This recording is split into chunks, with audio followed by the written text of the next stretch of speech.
Halo semuanya, kembali lagi bersama saya Madianto. Kali ini kita akan membahas tentang cara mudah agar kamu bisa lebih makmur dari uang belanja.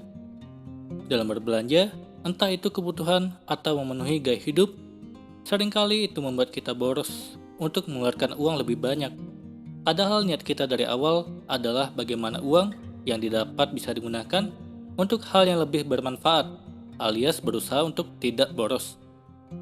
Semua ini memang dipengaruhi beberapa faktor, namun tetap saja rasanya cukup sulit dihentikan. Berbelanja yang tidak terkontrol seringkali menimbulkan masalah bagi diri kita sendiri. Kamu yang terlalu sibuk berbelanja bisa saja membuang banyak waktu. Selain itu, yang paling penting adalah soal uang kamu yang kabur begitu saja karena terlalu boros. Tentu itu membuat keinginan kamu untuk lebih kaya atau makmur makin sulit dicapai. Tentunya karena beberapa faktor yang membuat sulit untuk mengatur keinginan ketika berbelanja. Apalagi jika sudah di tempat belanja. Jika cita-cita kita ingin jadi lebih makmur, namun belum bisa mengatur cara belanja, maka hal tersebut cuma bisa dianggap sebagai angan-angan saja. Namun kamu tidak perlu berkecil hati. Ada cara jitu mengatur belanja yang bisa membuat kamu lebih makmur. Berikut cara mudah agar kamu bisa lebih kaya dan makmur hanya dari uang belanja, seperti dikutip dari cermati.com. Yang pertama, budayakan belanja karena butuh, bukan karena ingin. Ini adalah langkah awal dan dasar dari mengelola uang belanja kamu. Pastikan kamu membelanjakan uang karena kebutuhan harus dipenuhi, bukan karena keinginan semata. Kamu harus mengutamakan kebutuhan tersebut dibanding keinginan lain. Ambil contoh jika sedang berada di mall atau toko. Seringkali ada banyak produk yang terlihat bagus sehingga ingin dibeli. Kamu harus bisa menahan diri agar mengutamakan hal yang dibutuhkan ketimbang keinginan semata. Dengan cara itu, pengeluaran kamu bisa ditekan dan uangnya ditabung untuk kebutuhan lain yang lebih penting. Kedua, pikirkan barang secara berkali-kali untuk barang yang akan dibeli. Sebelum berbelanja, pastikan kamu memikirkan matang-matang barang apa yang akan dibeli. Jangan belanja karena spontan ketika sudah sampai di tempat belanja dan membeli barang semaunya tanpa pikir panjang. Hal ini justru akan merugikan diri kamu karena membuang-buang waktu dan berpotensi membuang uang secara percuma. Sebab kemungkinan besar kamu akan membeli barang yang sebenarnya tidak dibutuhkan. Ketiga, membuat daftar belanja sebelum membeli. Bila kamu tidak terbiasa memikirkan barang belanjaan, tidak ada salahnya untuk membuat daftar belanja saja. Daftar belanja membuat kegiatan belanja kamu bisa tersusun rapi dan keuangan kamu menjadi lebih terkontrol. Sebab kamu tahu apa yang dituju dan akan dibeli ketika sesampainya di supermarket.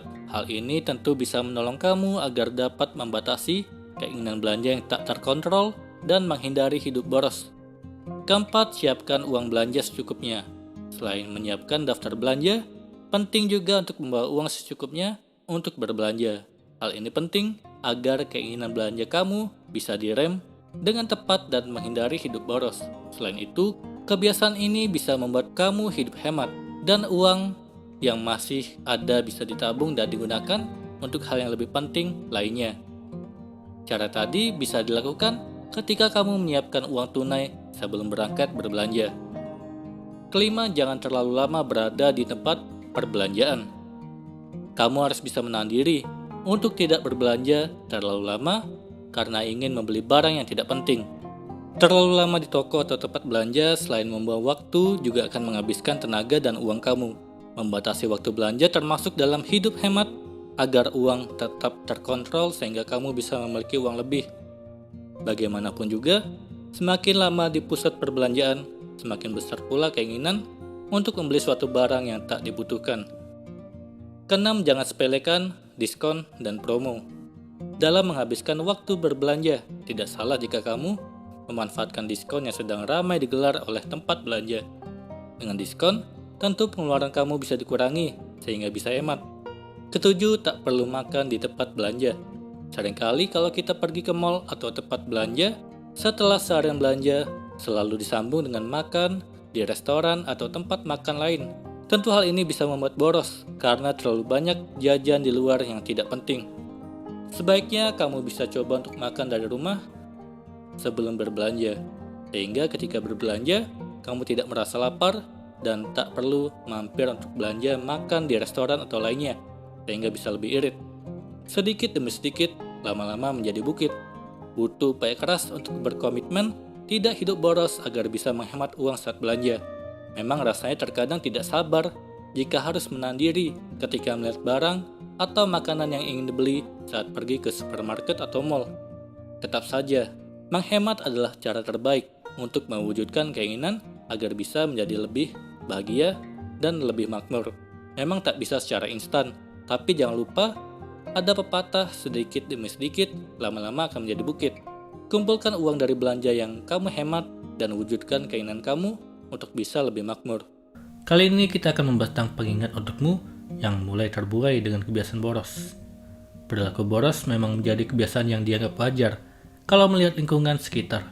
Tentu kita sudah tidak asing lagi dengan banyaknya orang yang menghambur-hamburkan uangnya untuk hal-hal yang tidak penting. Baik itu untuk sekedar foya-foya maupun menuruti keinginan sesaat. Padahal perilaku boros kalau tidak segera dihentikan akan sangat berbahaya bagi kestabilan finansial. Cepat atau lambat, kondisi keuanganmu pasti akan terganggu. Agar hal ini tidak berkelanjutan, berikut pengingat untukmu yang mulai terbuai dengan kebiasaan boros. Yang pertama, boros sama saja dengan kamu berenang-renang ke hulu, berakit-rakit kemudian. Ungkapan peribahasa satu ini tentu sudah cukup sering kamu dengar.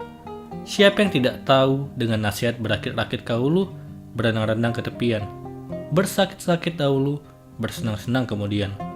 Tapi tunggu dulu, bagaimana kalau sebaris nasihat tersebut kemudian dibalik? Ini menjadi gambaran bagi kamu yang masih setia memanjakan perilaku boros. Seperti peribahasa yang dibalik, berenang-renang ke hulu, berakit-rakit ke tepian. Perilaku boros membuatmu senang hanya di awal saja, tetapi di kemudian hari akan terseok-seok kesusahan. Kedua, memanjakan sifat boros sama saja dengan menggali lubang jebakan untuk diri sendiri. Boros seolah menjadi perilaku buruk yang dianggap wajar. Banyak orang yang secara sadar ataupun tidak terseret dalam perilaku tersebut, hanya karena menuruti gengsi atau tidak dapat mengendalikan keinginan. Pada akhirnya banyak uang justru berakhir dihambur-hamburkan. Padahal memudahkan perilaku buruk satu ini bisa membawa risiko fatal bagi diri sendiri. Kebiasaan membeli banyak barang yang tidak diperlukan, berfoya-foya maupun kegiatan-kegiatan yang memicu pemborosan lainnya, sama saja dengan menggali lubang jebakan yang akan kelak membuat kondisi keuanganmu tumbang. Ketiga, boros dapat membuat kondisi keuanganmu tidak stabil. Berbicara tentang kondisi keuangan, semua orang pasti setuju kalau kestabilan finansial adalah hal penting yang akan mempengaruhi banyak aspek dalam hidup. Mengingat hal tersebut, sudah seharusnya bagi kita untuk menjaga kestabilan finansial sebaik mungkin. Tapi yang jadi pertanyaan, bagaimana kalau kita masih terjebak dengan perilaku boros? Perlu diketahui, perilaku buruk satu ini, kalau tidak segera dihentikan, bisa membuat kondisi keuanganmu tidak stabil. Kalau ini sampai terjadi, bisa dipastikan kehidupanmu akan kalang kabut berantakan. Kebutuhan-kebutuhan penting yang seharusnya dipenuhi justru berakhir terbengkalai. Keempat, memanjakan perilaku boros sama saja dengan menjalani kebahagiaan palsu. Memanjakan perilaku boros sekilas memang terlihat menyenangkan. Membeli banyak barang bermerek yang selama ini diidam-idamkan, menuruti apapun keinginan hati, ataupun memborong barang-barang yang saat ini menjadi tren dan diinginkan oleh banyak orang. Tapi apakah itu sikap yang bijak? Jawabannya tentu tidak. Hal penting yang harus kamu ingat ketika terjebak dalam perilaku buruk satu ini, yaitu pemborosan sama saja dengan kamu menjalani kebahagiaan palsu. Kesenangan itu perlahan-lahan akan memudar seiring kamu sadar bahwa kondisi finansial sudah sangat terganggu. Kelima, pasti kamu tidak ingin bahagia di awal, tapi sengsara di akhir. Siapa sih orang yang tidak ingin merasakan kebahagiaan dalam hidupnya? Bisa dipastikan semua orang pasti menginginkan hal tersebut. Namun kemudian, kebahagiaan ini juga tergantung pada diri kita. Apakah memilih kebahagiaan sesaat atau kebahagiaan dalam jangka panjang? Salah satu pengingat untuk kamu yang mulai terjebak dalam perilaku boros, yaitu yang terkait kebahagiaan tersebut, pemborosan hanya akan membuatmu merasa kebahagiaan di awal, tapi sengsara di akhir. Tentu kamu tidak ingin kalau harus mengalami hal tersebut. Perilaku boros memang menyimpan dampak buruk tersendiri. Kalau kamu mulai terbuai dengan hal tersebut, renungkan pengingat tadi. Tentu kamu tidak ingin kalau hidup berakhir berantakan karena memanjakan perilaku boros. Itulah tadi pengingat agar tidak boros. Semoga ini bermanfaat. Sekian dan terima kasih.